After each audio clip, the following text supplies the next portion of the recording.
I always believed trust was the strongest foundation of any relationship.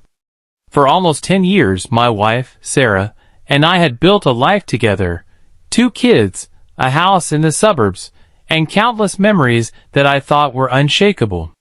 But sometimes, life doesn't crumble all at once. It cracks slowly, quietly, until one day, you realize everything is falling apart. It started small. Sarah began staying late at work. She was a nurse, so long shifts weren't unusual, but something felt different. She stopped sharing stories about her day, stopped laughing at the little things, stopped looking me in the eye when she talked. One night, she came home after midnight. Her hair was slightly messy, and her perfume was strong, too strong, like she had just reapplied it. When I asked about her shift, she gave a short answer and went straight to bed. My gut told me something was wrong, but I tried to push it aside. We had been through so much together, moving states, financial struggles, the chaos of raising 2 children. I didn't want to believe she could betray me. But the signs piled up. She guarded her phone like it was a state secret. She smiled at texts when she thought I wasn't looking. She started dressing nicer for work. And then, there were the lies. Small ones at first, easy to miss, until they became impossible to ignore. The breaking point came on a Saturday. She told me she was meeting her friend, Lisa, for coffee. An hour later, while driving to the store, I saw her car parked outside a hotel. My chest went cold. I pulled over, staring at the entrance, waiting. Minutes felt like hours. Then she appeared, but not alone. A man walked beside her, tall, well-built, his hand brushing against hers like they were magnets. And then I saw it, the way she looked at him. That soft, glowing smile she hadn't given me in years. I couldn't breathe. My hand shook on the steering wheel. I wanted to storm out, to confront them right there, but I froze. My entire world tilted on its axis. When she finally drove away with him, I sat in my car numb, my heart pounding so hard it hurt. And in that moment, I realized the woman I thought I knew might not exist anymore. That night, when Sarah came home, she acted like nothing had happened. She kissed the kids goodnight, washed her face, and crawled into bed beside me. I lay there in the dark, staring at the ceiling, my mind replaying the image of her walking out of that hotel with him. Her breathing evened out as she drifted off to sleep, while I was wide awake, trapped in a storm of rage and disbelief. I wanted to shake her awake, demand answers, scream until the truth came spilling out. But I didn't. Instead, I stared at the woman I had vowed to spend my life with and wondered, who are you really? The next few days, I became hyper-aware of every detail. Every excuse, every smile at her phone, every sudden, extra shift that popped up, it all felt like part of a larger script she had rehearsed. I started doing things I never thought I'd do. Checking her phone when she left it unattended. Following her car on my lunch breaks. Watching, waiting, hoping I was wrong. But the more I saw, the more the cracks widened. One evening, while Sarah was showering, a message popped up on her screen. My hand shook as I picked up her phone. The name was saved under Lisa, the same friend she often used as her alibi. But the words on the screen shattered me. Can't stop thinking about last night. Same place next week? My stomach churned. It wasn't Lisa. It was him. She had disguised him under her best friend's name. I put the phone back before she could notice, but my heart was racing so hard, I thought she might hear it over the shower. My worst fears weren't just suspicions anymore. They were real. For the next week, I lived a double life myself, pretending everything was normal at home, smiling at the kids, eating dinner with her, while inside, I was rotting. Every moment with her felt like a lie. Every word out of her mouth felt poisoned. I knew I couldn't keep pretending. But I also knew if I confronted her without proof, she would twist it, deny it, make me feel like I was the crazy one. She was good at that. So I made a choice. I called a private investigator. It felt wrong, dirty even, but I needed the truth laid bare. I needed undeniable evidence before I tore our family apart.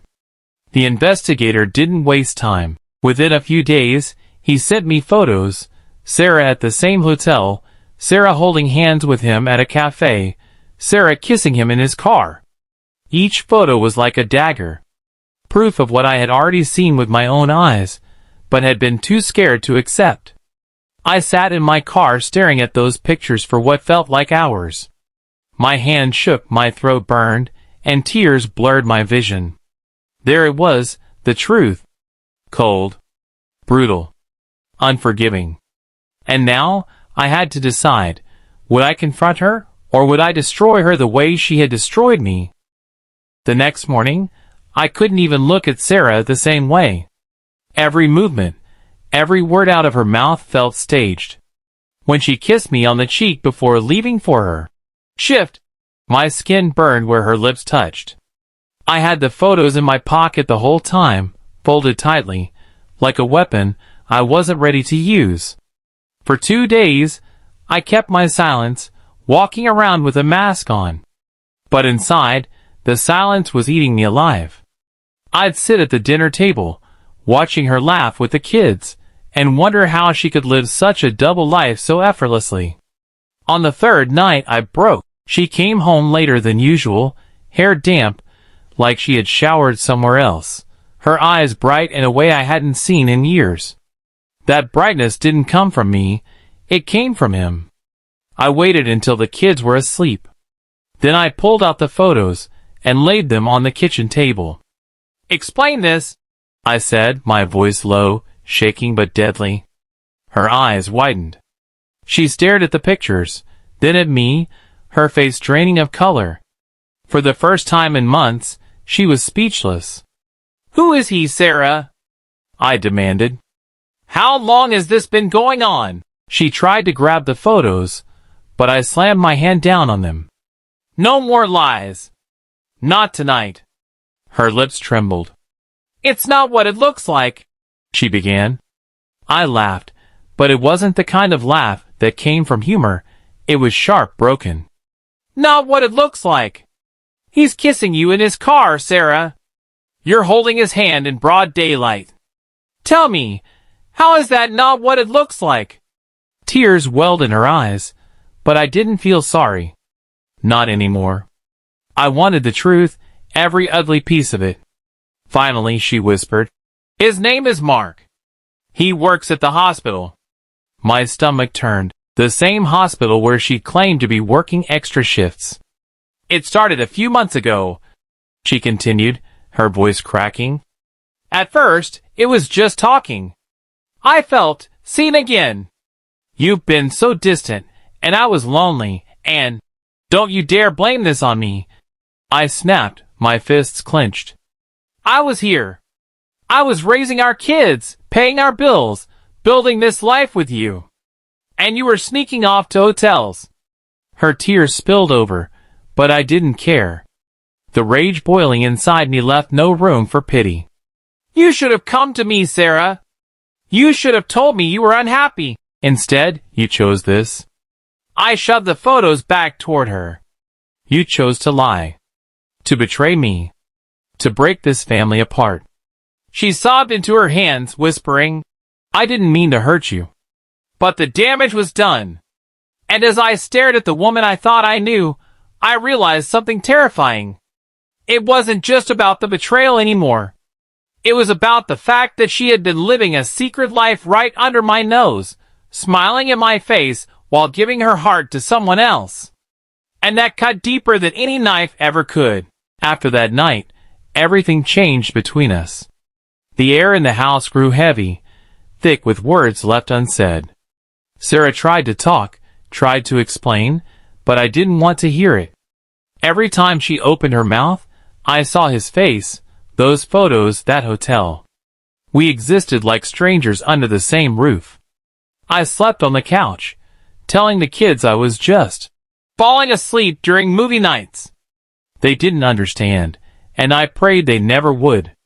But children are sharper than we think. My daughter asked me one morning, "Daddy, why are you sad all the time?" I forced a smile, told her I was just tired, but inside, my heart shattered. How do you explain betrayal to a child? How do you tell them their mother is not who you thought she was? Sarah begged me to go to counseling. She said she made a mistake, that she wanted to fix things, that she still loved me. But every time she touched my hand, I pulled away.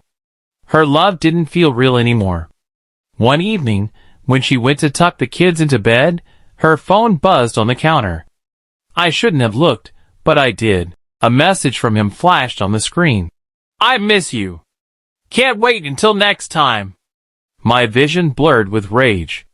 Even after being caught, after crying at the kitchen table, after claiming she wanted to repair our marriage, she was still seeing him. When she came back into the kitchen, I held up the phone.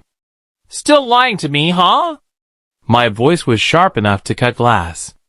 Her face crumpled. "It's not what you think. Stop," I snapped. "Stop insulting my intelligence. Do you have any idea what you've done to this family? To me?" She broke down, sliding to the floor, sobbing into her hands. "I don't know how to stop. I'm sorry. I'm so sorry." But sorry didn't erase the images burned into my brain. Sorry didn't take away the fact that she had chosen him, over and over again, even after being caught. That night, I made a decision. I couldn't keep living like this, caught between anger and despair, suffocating in my own home. I didn't know if divorce was the answer, or separation, or something else. But I knew one thing with absolute certainty. Things could never go back to the way they were. I looked at her, broken on the kitchen floor, and for the first time in years, I felt nothing. No love. No compassion. Just emptiness. I realized then that maybe the real betrayal wasn't just her affair. It was the fact that the woman I thought I knew, the woman I built a life with, was gone. And she wasn't coming back. The days that followed felt like living in someone else's life.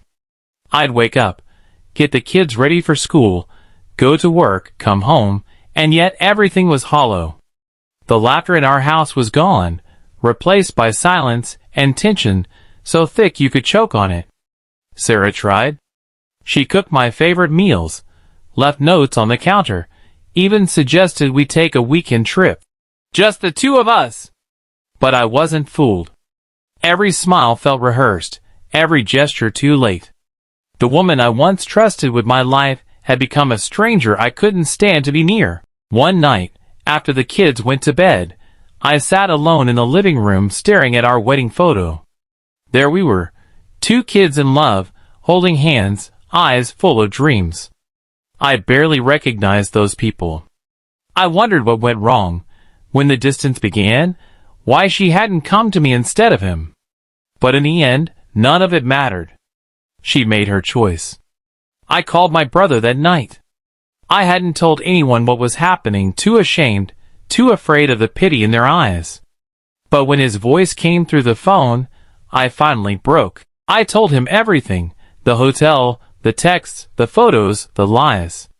He was silent for a long time before finally saying, "You don't deserve this. And the kids don't deserve to grow up in a house full of lies." His words hit me like a hammer. He was right. I couldn't keep pretending for the sake of holding on to something that was already gone. The next morning, I told Sarah I wanted a separation. Her face crumbled. She begged, pleaded, promised to cut things off with him, to change, to do anything. But her words slid right past me. How could I believe her now? I packed a bag and moved into my brother's guest room. Telling the kids was the hardest part. My son didn't understand. My daughter cried, asking if it was her fault.